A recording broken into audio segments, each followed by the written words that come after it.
Kabupaten Ogan Komering Ulu atau Oku, Sumatera Selatan, tengah diguncang skandal korupsi yang menyeret sejumlah pejabat legislatif dan eksekutif ke dalam jerat hukum. Kasus ini mencuat setelah KPK melakukan OTT pada Sabtu 15 Maret 2025 dan menetapkan 6 tersangka, termasuk 3 anggota DPRD Oku.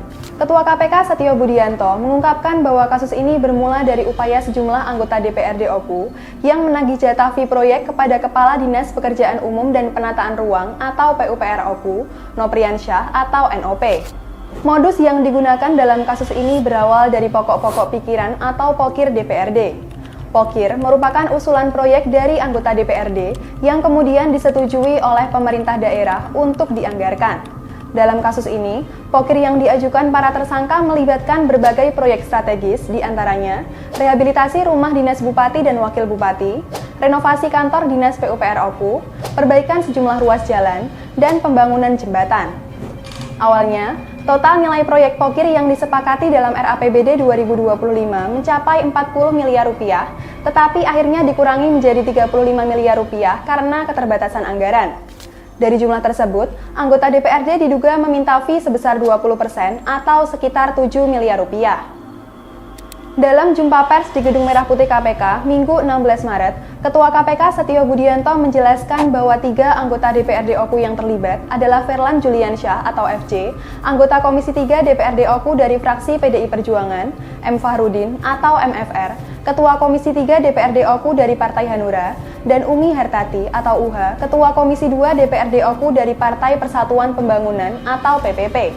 Ketiganya menagih pencairan fee proyek kepada Kepala Dinas PUPR Oku, Nopriansyah, yang dijanjikan akan dicairkan sebelum Hari Raya Idul Fitri 1446 Hijriah melalui pencairan uang muka 9 proyek yang telah disepakati.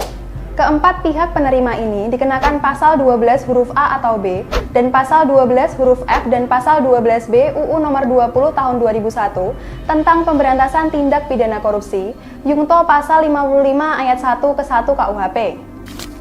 Dalam rangka merealisasikan pembayaran fee, 2 pihak swasta yang terlibat dalam proyek tersebut, yakni M. Fauzi atau MFZ alias Pablo dan Ahmad Sugeng Santoso atau ASS, memberikan uang kepada Nopriansyah.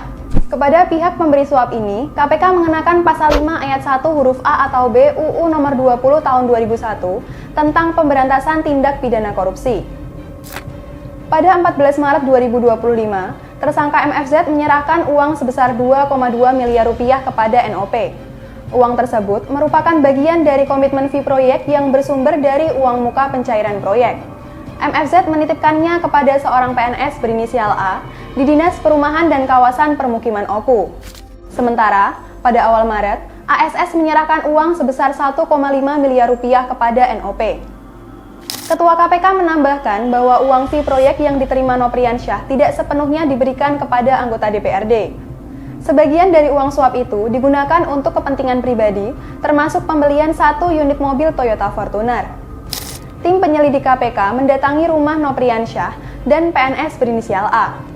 Dari hasil penggeledahan, KPK menemukan dan mengamankan uang sebesar 2,6 miliar rupiah yang merupakan bagian dari fee proyek untuk DPRD.